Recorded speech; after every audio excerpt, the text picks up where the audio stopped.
Good morning. This morning on DC News Now, flooding across the DMV. We're tracking the latest updates on school closures, road conditions, and more. Jackie. Yeah, good morning. We're tracking now. Finally, some drier conditions at this point, but we still have some patchy dense fog that could create some mist out there. But the heaviest of the rain has lifted its way out. But there's still that chance for some storms later on today. More details on that coming up.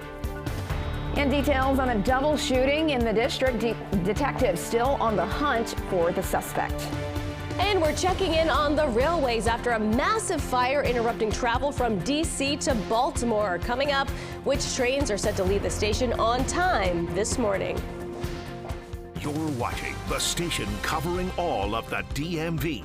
This is DC News Now.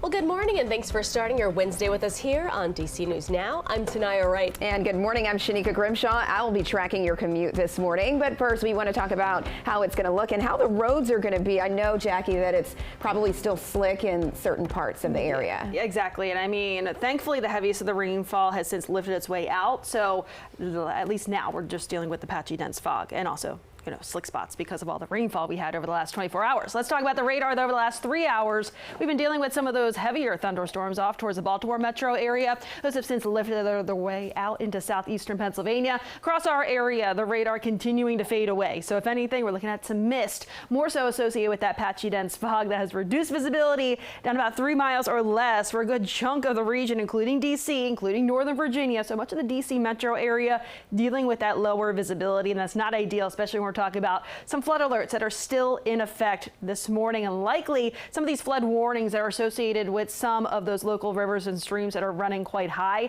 These will likely still remain in effect over the next couple of days before these eventually recede. But we do have those flood warnings in all those areas with that lime green outline color. So again, those are for those local rivers and streams. Elsewhere, though, we do have some coastal flood alerts or coastal flood advisories, and those will continue through the end of the day today. And then we also have some flood watches. That's for Fairfax County as well as Montgomery County and even up towards Hagerstown. So through the day today, we'll likely still hold off on any more rain or thunderstorms till later on this afternoon. And these will become quite scattered later on this evening. So heads up, some of these could contain some heavier downpours. I'll have more details on this coming up in just a few minutes. Shanika?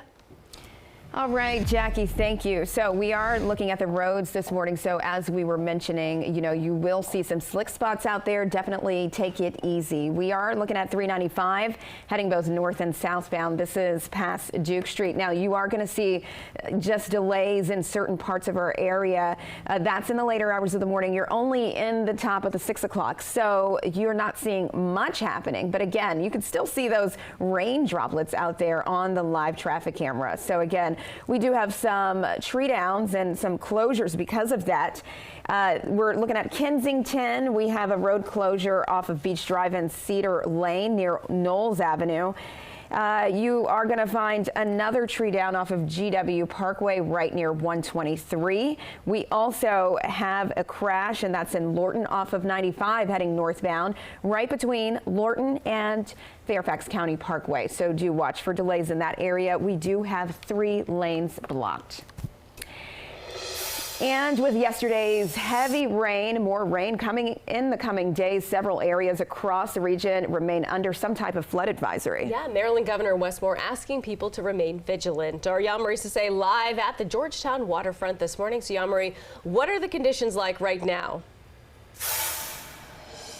Yeah, good morning. So here at the Georgetown waterfront, it is super misty out here, and there are a few drops coming down, but definitely not as hard as the rain that we saw just yesterday. But regardless, with the rain that we saw yesterday and we expect to see over the next few days, leaders are encouraging everyone to really stay alert and stay super safe over the next few days. And according to the National Weather Prediction Service, we can expect to see moderate to minor flooding in certain areas like in Georgetown and in parts of Maryland and also in Virginia. Now, this is some of the video that we saw just yesterday in western Maryland and Allegheny County. Flash flooding caused several people to be trapped in their cars, and students were rescued by boats in Westernport, Maryland. Now, Maryland Governor Wes Moore is encouraging everyone to exercise caution as the rain continues, and they've actually activated a state of emergency operations center out there. In a statement, he says, "I urge all Marylanders to remain vigilant, heed warnings from local officials, and prioritize safety during this time.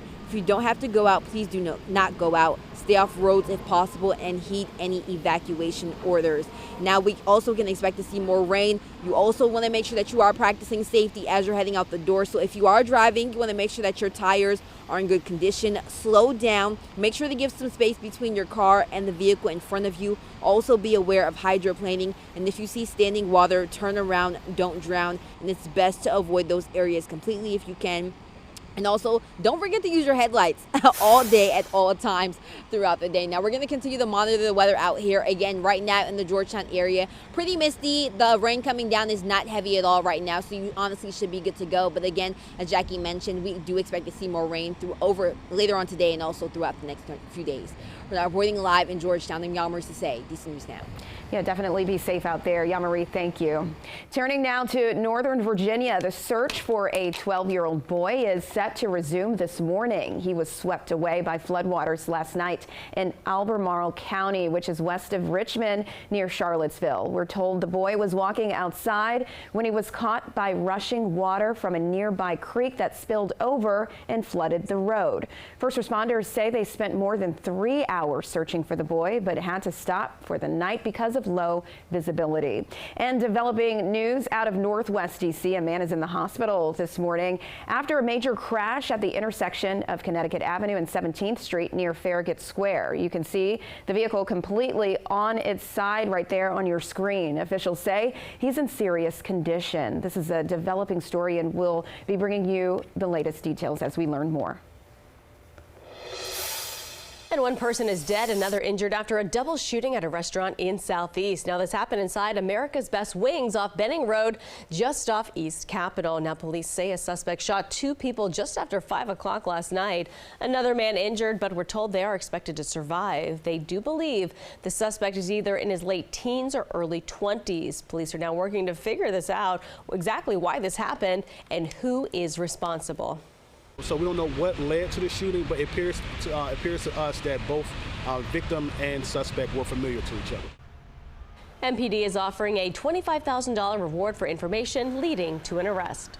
An immigration crackdown in the district. The interim U.S. attorney says agents have arrested 189 people. Ed Martin Jr. says ICE officials arrested immigrants in a targeted enforcement effort focused on criminal offenders. And he says several federal and local agencies went after the most dangerous offenders, but they only have 8 criminal records. The remaining 181, Martin says, are only charged with being in the country without documentation. And in Northern Virginia, a debate over the level of cooperation local police and immigration enforcement should have. That is right. ARLnow.com reporting that county leaders are pushing to further restrict their cooperation. Now, this would end a 2022 policy that allowed police to notify ICE under certain arrests. Now, if the policy is repealed, police will still be arresting undocumented immigrants on felony charges and that are identified as gang members. And happening today, a hearing for the Georgetown scholar detained by ICE earlier this year. Dr. Badar Khan Suri is from India and has been teaching at Georgetown since 2022. His attorney argues that he was detained because of his wife's Palestinian heritage and the couple's views on the conflict between Israel and Gaza. Ahead of the court hearing, the Council on American Islamic Relations holding a rally in support of him. That is set to start at 9:30 outside of the district court in Alexandria. And new this morning, a federal judge ruling President Trump can use the Aliens Enemy Act to deport Venezuelans who are shown to be members of the Tren de Aragua gang.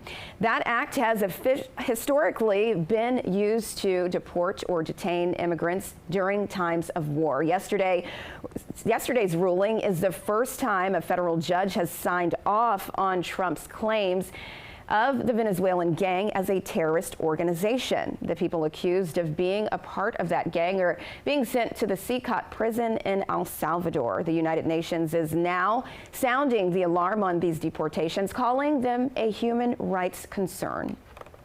Families we've spoken to have expressed a sense of complete powerlessness in the face of what has happened, and their pain at seeing their relatives labelled and handled as violent criminals, even terrorists, without any court judgment as to validity of what is claimed against them. The Trump administration has not provided any evidence that the immigrants deported were gang members.